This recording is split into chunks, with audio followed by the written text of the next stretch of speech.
সবাইকে জানাই 100তম মক টেস্টের শুভেচ্ছা। আমি কয়েকটা কথা বলবো, মন দিয়ে শুনবে। তোমরা এক্সাম হলে কিছু কিছু সিলি মিস্টেক করো। সেটা হচ্ছে কোশ্চেনটা ঠিকমতো না দেখেই, কমন দেখে অ্যান্সার করে আসো।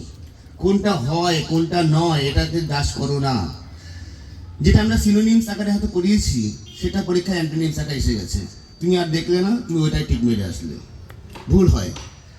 মাইন্ড ইট, পরীক্ষাতে কোনো একটা 85তে পরীক্ষা হবে, 85তে 85 পেতে হয় না চাকরি পাওয়ার জন্য। তুমি 55 থেকে 60 ম্যাক্সিমাম পাও, তোমার চাকরি কনফার্ম হয়ে যাবে।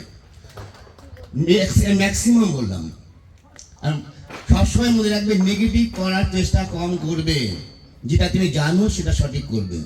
পরীক্ষার হলে কিছু কোশ্চেন মডারেট থাকবে, কিছু কোশ্চেন টাফ থাকবে। মাইন্ড ইট, যে ইজি কোশ্চেনটার যে নাম্বার থাকবে, কঠিন কোশ্চেনের কিন্তু একই নাম্বার। তুমি যদি ওই কঠিন কোশ্চেনটা নিয়েই তুমি যদি বারবার অ্যানালাইসিস করতে যাও, তোমার কিন্তু নাম্বারটা খেয়ে যাবে। আরেকটা ভুল কি করে, অনেকে কি করে, কোশ্চেন পেপারটা দেয় আর অ্যান্সার শিটটা পাশে রেখে দেয়, কোশ্চেন পেপারের উপর আগে দাগায়, পরে অ্যান্সার শিটে দাগায় বলে। যখন অ্যান্সার শিটে দাগাতে যায় তখন কি হয়, টাইমটা ওভার হয়ে যায়। এইগুলো করবে না। যতগুলো পারবে পজিটিভ অ্যান্সার করে আসবে। হ্যাঁ, তোমার কিছু ভুল হবেই। আমি যদি আজকে এক্সামে বসি, আমি যদি সব কমনও পাই, আমি দুটো ভুল করে আসবো। কারণ এক্সাম হলে একটা টেনশন কাজ করে, তোমার মধ্যে কাজ করবে। ট্রাই করবে টেনশন ফ্রি হওয়ার। নেক্সট কথা হচ্ছে, পরীক্ষার আগের দিন অনেকে আছে পরীক্ষার আগের দিন রাত জেগে পড়ে। কোনো লাভ নেই। পরীক্ষার আগের দিন রাত জাগবে মানে তোমার পরের দিনের এনার্জি নষ্ট হয়ে যাবে, তুমি জিআই করতে পারবে না, তুমি ম্যাথ ভুল করে আসবে। যা করার, আজকে 10 তারিখ, এই 15টা দিন নিজেকে ঝালাই করো। নতুন কিছু করবে না, আর যা পড়েছো সেইগুলোকে ঝালাই করো, নতুন কিছু করার দরকার নেই।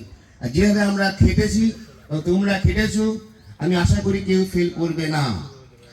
এবার মনে রাখবে, ডেডিকেশন, সফলতা কিন্তু ত্যাগ ছাড়া আসে না। সফল হতে গেলে ত্যাগ করতে হয়। এই যে 15টা দিন বা 16টা দিন পাচ্ছ, এই কটা দিন মোবাইল থেকে দূরে থাকো, বন্ধু বান্ধবীদের সাথে কম কথা বলো, দেখিয়ে দাও তাদেরকে যে তোমাকে বলেছিল তোর দ্বারা কিচ্ছু হবে না। চাকরি পাওয়ার পরে অনেকেই বলবে কত লাখ লাগলো, তাদের মুখে ঝামাটা ঘষে দাও। আর কেউ দালাল চাকরি পা দেবে না।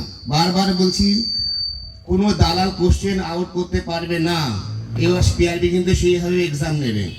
প্রত্যেকে বলছি, তুই যদি বল আমি গরিব, তো অনেক স্টুডেন্ট আমাকে বলে যে দাদা আপনি এত এনার্জি কোথা থেকে পান, 1টা 1.5টা বলতে যে আমাদের নোট তৈরি করে, অনেক এখানেই আছে তারা। আমার এনার্জিকে জানো, সেই ছেলেটা, যে ছেলেটা সিয়াচেন থেকে ঠান্ডার মধ্যে কাঁপতে কাঁপতে ভিডিও কল করে বলে দাদা সিয়াচেনে পোস্টিংয়ে আছি। আমার এনার্জি সেই ছেলেটা বা সেই মেয়েটা, যে গাড়ি যখন আটকে যায় নো এন্ট্রি জোনে, কাজটা খুললে দাদা ভালো আছেন, আমি গত সালে আপনার ওখান থেকে চাকরি পেয়েছি, দেখি এসআই এর তার দুটো মানে কি বলে, দুটো স্টার, খুব ভালো লাগে তখন। আমার এনার্জি সেই ছেলেটা বা সেই মেয়েটা, যে চাকরি পাওয়ার পর, প্রথম মাসের স্যালারি পাওয়ার পর ফোনটা করে আমাকে বলে দাদা প্রথম মাসের স্যালারি পেলাম, আপনার কথা মনে পড়ছে, তাই ফোন করলাম। এমন তোর মা বাবাকে ফোন করেছো? বলছে হ্যাঁ মা বাবাকে ফোন করেছি। তাই আমার এনার্জি, যে আগামী দিনে তোমরা হবে আমার এনার্জি। তোমরা চাকরি পেয়ে দেখাও সবাইকে যে আমরা পেতে পারি। সুতরাং এই 15টা দিন এনার্জেটিক লেভেলে পড়াশোনা করো, যা পড়েছো সেগুলোকেই তুমি বারবার করো, নতুন কিছু করতে হবে না। ধন্যবাদ সবাইকে। সবাই ঠিক মতো প্রিপারেশন নেবে, আর কিন্তু বেশি দিন টাইম নেই। আর মনে রাখবে, তোমার চাকরি করতে তোমাকে পাইয়ে দেবে না, কোনো কোচিং সেন্টারে খাওয়াতে নেই তোমার চাকরি পাইয়ে দেওয়া। নিজের যোগ্যতা তোমার চাকরি পেতে হবে। অনেকে কোচিং এ দাও, আমি মনে করি সব কোচিংই ভালো, তোমার নেওয়ার উপরে নির্ভর করছে বিষয়গুলো।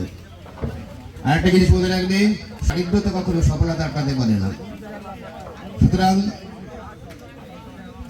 সবাই কটা দিন ভালো করে পড়াশোনা করো।